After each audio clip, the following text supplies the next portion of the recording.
નમસ્કાર, જોહાર. વાત કરીશું આપણે વાંસદા તાલુકાના સિણધઈ ગામની. સિણધઈ ગામ ઉનાઈથી 2 કિલોમીટરના અંતર આવેલું છે અને ગઈકાલે રાતની વાત કરીએ તો ગઈકાલે રાત્રે 8:30 વાગે ખૂબ મોટું વાવાઝોડું અને ચક્રવાત કહીએ તો ચક્રવાતનો કહેર સિણધઈ ગામ ઉપર પડ્યો છે અને 100 થી વધુ ઘરોને ભારે માત્રામાં નુકસાન થયું છે. વાત કરીશું આપણે સિણધઈ ગામની. સિણધઈ ગામમાં ચક્રવાતનો કહેર છે અને ચક્રવાતના કહેરથી 100 થી વધુ ઘરોને ખૂબ મોટા પાયે નુકસાન થવા પામ્યું છે.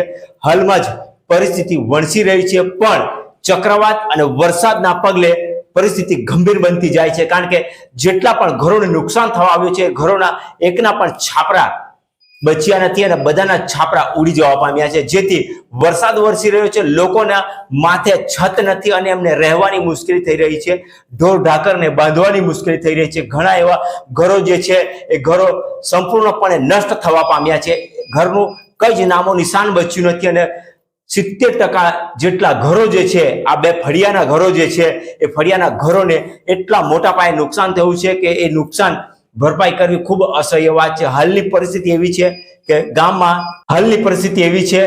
વરસાદને લઈ હાલની પરિસ્થિતિ જોઈએ તો વરસાદને લઈ લોકો તાટપત્રી બાંધીને રહેવા મજબૂર છે, કારણ કે વરસાદના લીધે અચાનક તીવ્ર વાવાઝોડું આવવાથી લોકોની ઘરવખરી સામાન બધું જ ભીનાઈ ગયું છે. અને મોહલ્લાની પરિસ્થિતિ જોઈએ, જે ફળિયાની પરિસ્થિતિ જોઈએ તો ફળિયાની પરિસ્થિતિ એક કાટમાળનો ગોડાઉન હોય એ ગોડાઉનમાં તબદીલ થઈ રહ્યું હોય એવું લાગી રહ્યું છે. અને રાત્રે 2 વાગ્યા જેટલે ડિઝાસ્ટર ટીમ અને બધી જ મેનેજમેન્ટની ટીમ રસ્તો સાફ કરતા સ્થળ ઉપર પહોંચી ગયા. છેક છેવાડાના પ્રભાવિત ઘર સુધી પહોંચ્યા.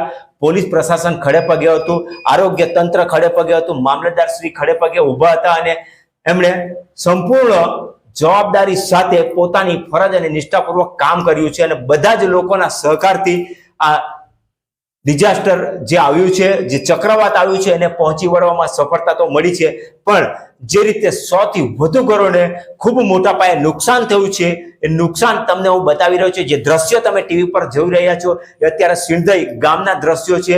ગામના જેટલા પણ ઘરો છે એ ઘરોમાંથી સિણધઈ ગામના જે એક ફળિયું જે છે એ ફળિયામાં એક પણ ઘર એવું બચ્યું નથી કે જેના પતરા સહી સલામત હોય. બધા જ પતરા ઘર પરથી ઉડી જવા પામ્યા છે. જોઈએ છે શું છે ત્યાંનો પરિસ્થિતિ, શું છે ત્યાંનો નજારો.